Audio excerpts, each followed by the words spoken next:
Today we're here in Sydney at Catering HQ, which is their production and logistics centre for all of the kitchens that they support. So come jump in and let's go check it out. You're here. How are you? Nice car. Hello, how are you? Here for a walk, we can sit down and have a chat. Then Yeah, cool. Just preparing Really? food so you can see what we produce here. I love it. Pastry, desserts, if you're hungry. This is really impressive, really impressive. What's the big goal? Well, as I said, we'll outgrow this. This would purely be our production facility. When I took this on, I was upgrading. I didn't have any of this. I only had 4 shipping containers in here. Sometimes I look at this and I pinch myself. Yeah. I never would have thought, and Al and I thought, we'll get something big so we don't have to move into something small and outgrow it. We'll get something big. Yeah. So we thought,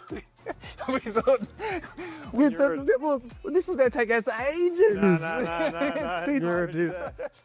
But do you know what? That goes to show, like, if you plan bigger and you think bigger and you allow yourself to have the space, you will grow into it. Now I'm ready to scale. Now I'm talking interstate. Now, we had a bunch of people around production kitchens feeling really inspired after the podcast. If someone's, and I think the biggest thing, what happens a lot in hospitality is people jump into things before they're ready and they go like second venue because, I'm not making enough money, I'm going to open a second venue instead of just getting this one really profitable. And then they open a third and then you hear people and it comes across my desk, I want a franchise and their business isn't where it needs to be. And then the next question we get is, I want to set up a centralised production kitchen, I need to know about it. I feel like there's some rules around it. How big do you need to be before you need to start thinking about a production kitchen? Because I reckon your number versus the numbers that other people have got in their head is 2 very different things. I think anywhere from 5 million and above in revenue to consider. Yeah. Anything under that Yeah. wouldn't be worth their while. Yeah, it's mad because you got to pay the rent. Rent, staffing, electricity. All the things. Then you're going to need a van on the road. You need someone to do the delivery. Yeah. And plus the compliance. And compliance as well. And I think 5 mil is probably, even that's a little bit on the low side. Yeah. And you need multiple venues. When we built the facility, we had 9 venues. Yeah. And we were ready. Yeah. We were ready. Yeah. But the thing is, always, they need to do the numbers. The idea for the production to work is the venues themselves, when they're buying a product from our production facility, because obviously the production facility has to make its margin, but you've got to be able to justify to the venues they're not paying more than if they were go through a distributor. Yeah.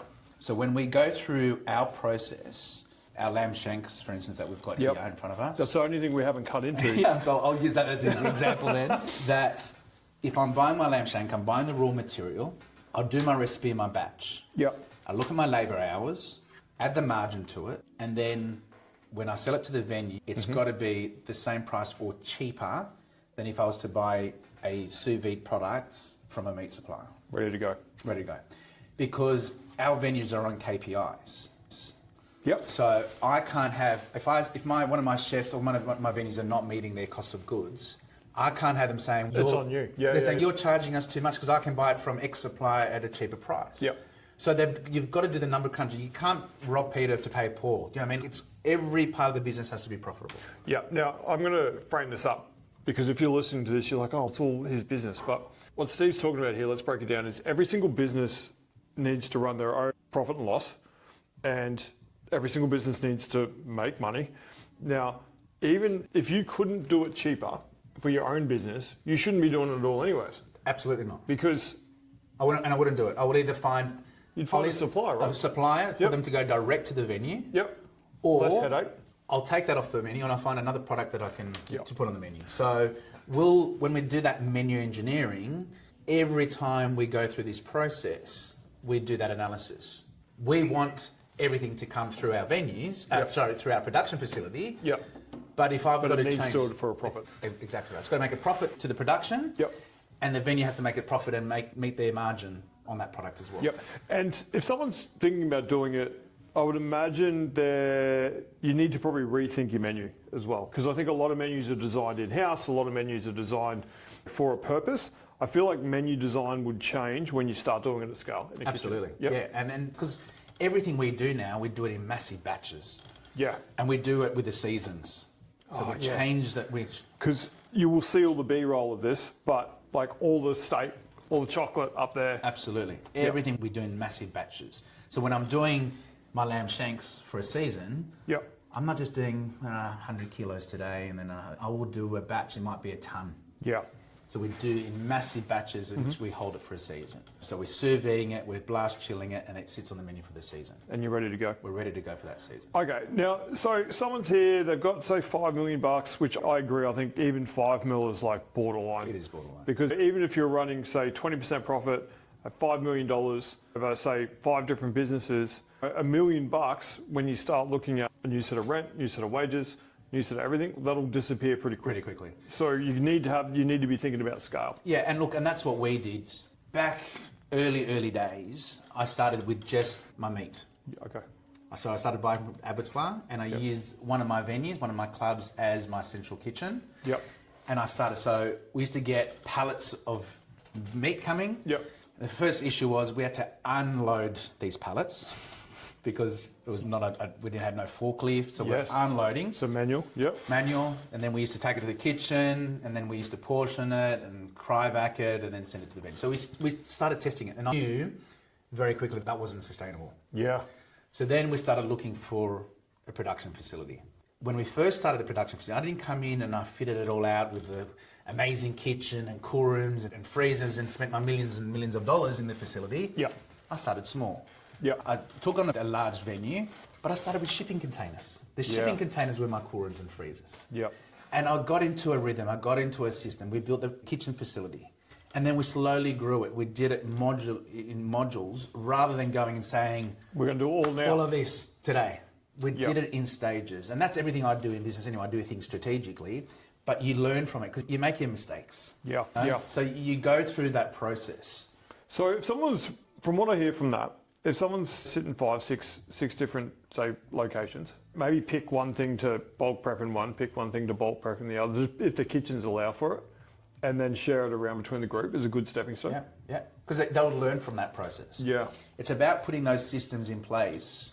So when you go into that facility, you're like, okay, we're ready now. We're ready to expand. We're ready to take on that position. They've already made those mistakes, but they haven't lost a massive investment into the building. Do you know what I mean? We chose this location because we were near the freeways and the highways and the new airport, so we were strategic. Before we even found this venue, we were looking at facilities that had gone belly up. So the cool rooms were already there. Do you know what I mean? So we thought, oh, we'll go and get something that's already fitted out. And my insurance broker at the time said, don't touch them because no one will insure you because the fire paneling is not up to date. So you learn, like along the way, you learn these things. I didn't know that. Yeah. I was going to go and sign up on a lease, a 20-year lease with a cool room that would never had to get insurance for. So you got to talk to people. Yeah. Don't do it alone. Talk to people, talk to distributors, talk to different manufacturers. More conversations. A lot more conversations. Now, the next question I'm going to have, which is going to be, I think it's going to be beneficial, your answer here.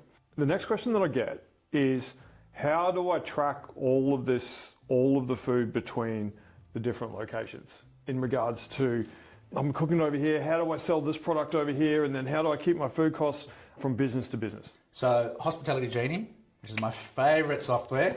We're going to put the link down below so you can go directly to it. Software is there's a kitchen production module. Right.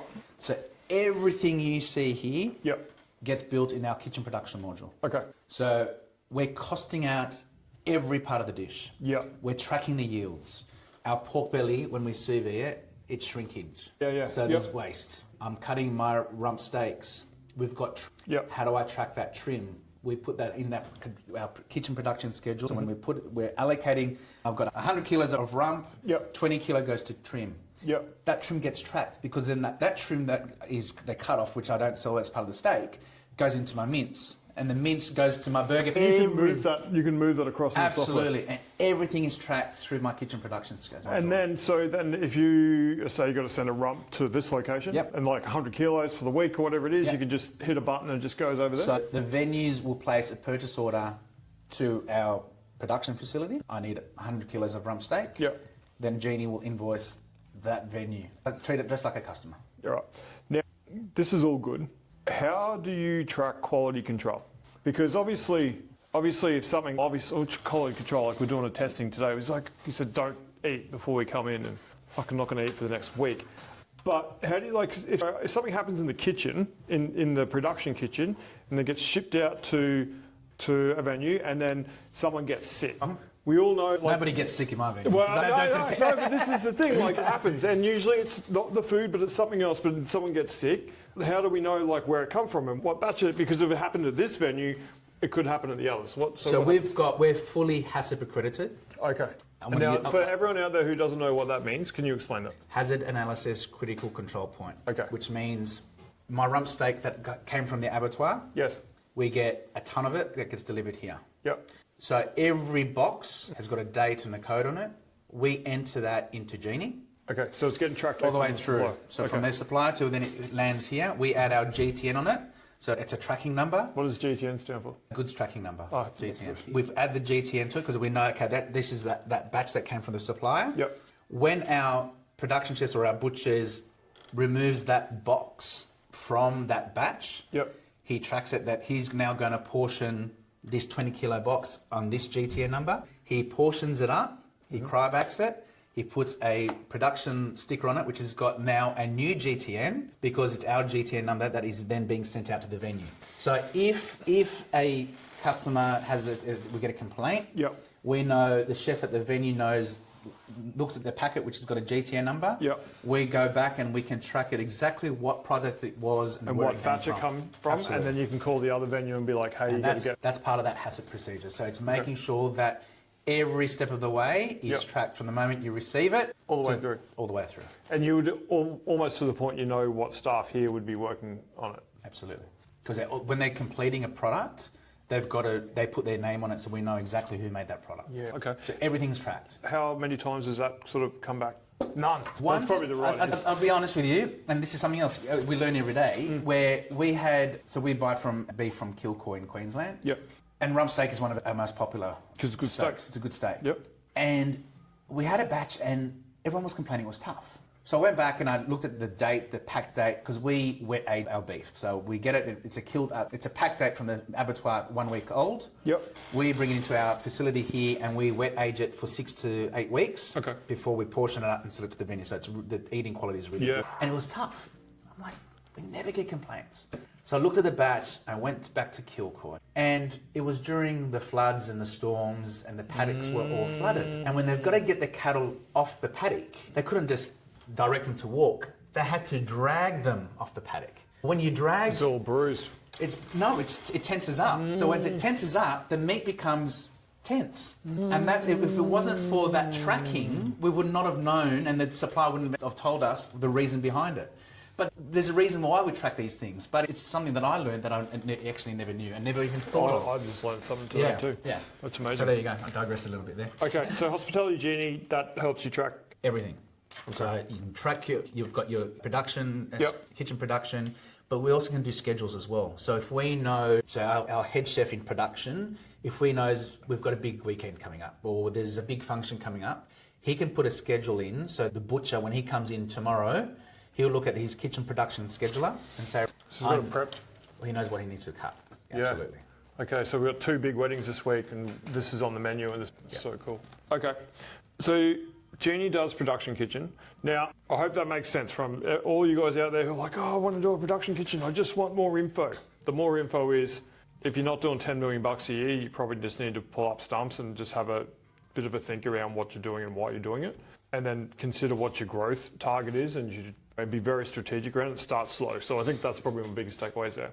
The next thing is that if you're looking for an option, Hospitality Genie, we're going to put a link down below. Now, what happens if you are just running, say, 2 or 3 different restaurants, venues, and you don't have a production kitchen? Is Hospitality Genie still use it? Absolutely. Hospitality Genie manages your supply chain.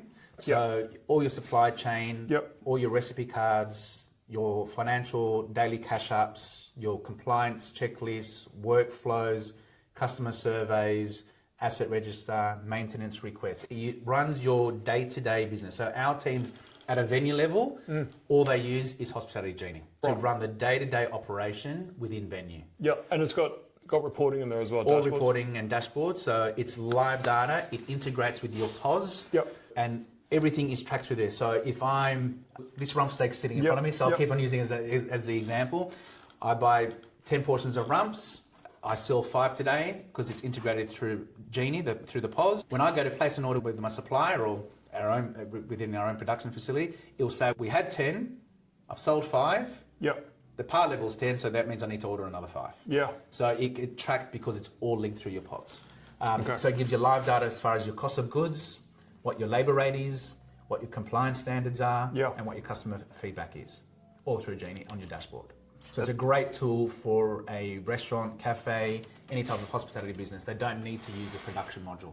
My next question is going to be, that sounds like a lot to set up, and I'm already real busy as an owner. How do we get that set up? What's the situation? So we've got dedicated account managers Okay. that handhold all of our clients. So whenever from an onboarding perspective, Yep. we liaise with your suppliers. So we build all your product lists, your supply chain. When we provide Hospitality Genie to our customers, Yep. it's a turnkey scenario. Right. It's provided to them so they can start using it. Yep. We go through that training and we Yep. handhold and we monitor the system day in and day out to make sure that you're using the system the right way. And if there are any gaps, then we reach out Then you to help. you. Okay, Because yeah, it's because that's the constant. biggest thing when we're talking about, usually when we're talking about operation systems like that, the biggest problem always becomes getting it set up, is adoption, is usually set up and adoption. Yeah. Yeah, so my key thing with all of our customers is one step at a time. Yeah. Let's get your supplies set up. Let's Yep. get all your products into Genie. Let's build your recipes. Let's integrate it with your POS. Yep. That's a big part of it. And you can start placing your purchase orders and you're doing those deliveries. So you're tracking all your purchases, what's coming through Genie. Yep. Then let's work on compliance and workflow. Then we can look at customer service. So Yeah, we can, one step at a time. One step at a time, because Yeah. it is a big system. Yeah. And once you have it all up and running, you'll love it. Mm. But it's all about making sure that the systems used, you're trained. Not only you want a couple of masters behind the software, but Yeah. not just the business owner. Yeah, you want yeah, your yeah. head chef. You want your restaurant manager. You want multiple champions running. And Genie. you want them touching every Yeah, day. yeah. Okay. All right. There you go. There you have it. All right, team. Key takeaways. You just walk before you run. Make sure your business is ready for a production kitchen. And if you think it is, start slow. Start slow. And that's everyone with software problems. There's your solution as well. So, Steve, as always, thank you, my friend. you. It's been great. See you on the next one.